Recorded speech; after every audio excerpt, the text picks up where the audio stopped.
So my name is Anthony Bucci.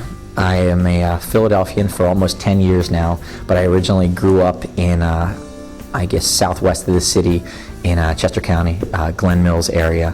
What drew me to Philadelphia was Drexel, the co-op experience. For me, I thought a half hour was plenty far away. I like the idea of seeing mom and dad when I wanted, but it was Drexel or Penn, and Drexel won out because, when I was growing up, by chance, I kind of ended up in computers at a pretty early age, and I think I was almost to a fault career focused when I was still in my teens.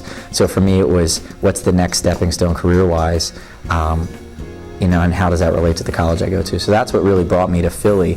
I think from an entrepreneurial standpoint, I saw a great blog post a few months ago, which was, you're an entrepreneur when. And it was funny because it was written in the tone of one of those things that you would see posted to Facebook, one of those great lists that are just, tongue-in-cheek. And it was, did you sell candy out of your locker in middle school and get in trouble for it? And I think 80% of the list I either had some scheme for or I had already done. And, I always, unfortunately for my parents, I think even when I was 10 years old, thought of everything as a potential. Now I look back as a business, but at that point it was, how can I parlay this into, either growing something bigger or financial gain? And it was, almost maybe to a fault at times, but it was, it's no surprise, I think, that I've ended up where I have. Because I feel like at different points in your life you measure success in different ways. I think when you're a young guy, I think that there's a accomplishment focus to it, there's a financial piece to it, and I don't think those pieces go away, but I think as you get a little bit older, I'm just turned 29, I'm a new dad, I'm a husband, my priorities, it's an interesting balancing act at this point, but I think success to me right now is less about the brass ring at the end, and it's much more, it may sound a little trite to say it because you hear other people say it, but I think some people focus on it, and then some people really are head down and focus on a single goal. I think for me, I want to enjoy every day, and I want to have fun with it, and I have been in places in my career that were great jobs, but you get to a point where you've learned everything you could, or you've kind of taken everything you can from that experience, and for me, when I get to that moment, things get stale. I have had moments in my life where I've had a great job and said, I am scraping myself out of bed in the morning. Why? Why am I not satisfied? My philosophy on it is that it's not the big events in your life that, create the umbrella of happiness. They contributed to it, but it's really the good or bad things day to day on a small scale that affect, how happy or not happy you are, every day. And I think my focus is, I want to have fun with this. We have a half pipe in the back room, we have a pinball machine, and we work our butts off. And then I want my wife to know that I'm a good dad and a good husband, and make sure I have those bases covered. So for me, it's kind of just enjoying things as a whole and doing the right things. One of my favorite things about RevZilla is that there are 3 of us that are behind it. So we kind of share the burden of the not fun fires to put out. Some of the attention to detail things, some of the contractual things, the legal things, the headache things, where we have this rickety 18,000 square foot warehouse that's 100 years old in South Philly, and we're a victim of circumstance with the neighborhood that we're in and the other tenants in the building on the second floor, and we all kind of share that burden, so that makes it easier. But if it was up to me, the favorite parts of my day would be creating relationships, meeting people, furthering, what our brand stands for, and getting to, keep developing the product, which is really our online experience.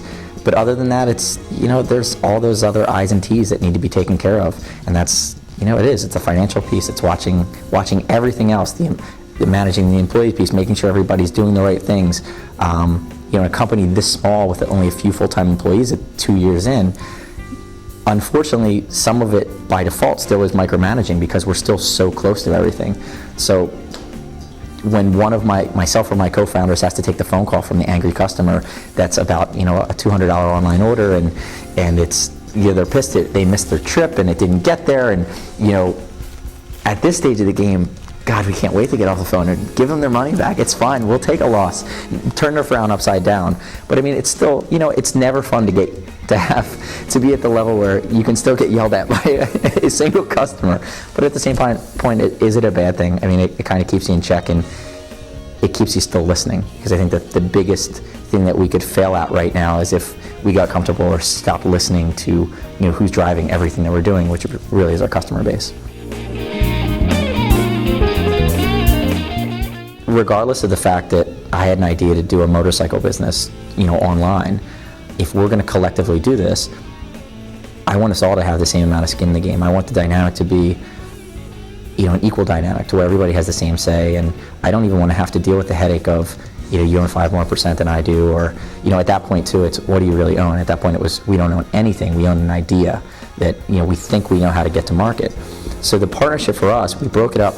I love to tell people that the favorite put your ego aside moment for me was, let's do this 3 ways, an equal partnership to where we all bring our skill sets into the mix and we run. And there are plenty of times where, we all have an idea of how things should go, and 2 outvote 1. And even the times that I lose, it's great that the best idea typically can get 66% of the vote and rise to the top. I actually love that dynamic from a running the company and decision-making perspective, but I love it even more that the 3 of us, on the entrepreneurial side of things, I'm an emotional guy, I'm a very passionate guy, and I think out of the 3 of us, experienced the most of the up and the down.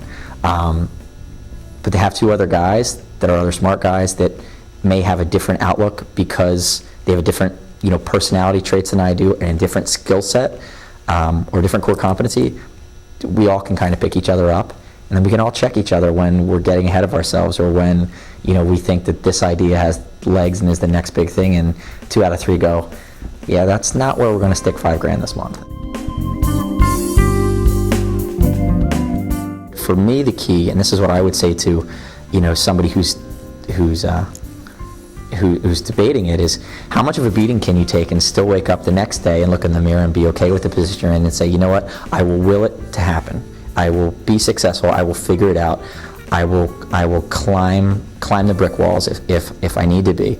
I always joke that I'm not going to say that I aspire to be like it or like them, but to do what we do, or to be successful, you have to be a mix of Randy Pausch, who is the last lecture. A lot of people have seen that at this point, who was such an optimist and didn't let anybody stop him, and he was so positive and had that great outlook. And it's really, if you haven't watched it, you have to check that out. It's so inspirational. But you have to be a mix of the angel, who's optimistic, and then you have to be a mix of the devil, who is Ari Gold from Entourage. And his better qualities, which is the relentless factor, and then not taking no for an answer, and being able to put yourself out there, or put you in a position where you could fail, but you have to go for it. It's, that's a balancing act, and if you're willing to do that, and you're not afraid of, in your 20s, unless you have a ton of responsibility or a ton of debt or a family that's relying on you, which I actually did. My dad always used to say, you can fall flat on your face right now, and you're young enough, you can pick yourself up, go do something else, and still be successful. So, if you have the tools to potentially be an entrepreneur, and you start a startup and it fails, you start another startup and it fails, you do something else and it fails, whether you decide to do another entrepreneurial venture and potentially have it fail, or you decide to jump on board and go back into the corporate world and go be part of somebody else's team, everything you learn along the way only makes you that much more valuable. Starting a business in a down economy, depending on your market, it just means that all the big competition's sucking wind.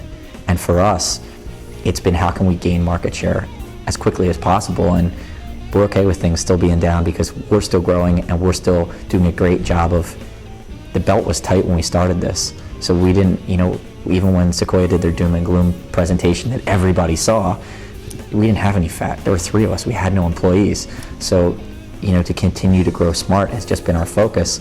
And I'll happily say that even though to date we've still been building infrastructure and reinvesting all of the capital back into the business and not really taking much out for ourselves, there haven't been many freak out moments since February of 2008. It's been a lot of fun and just a continual crescendo since then.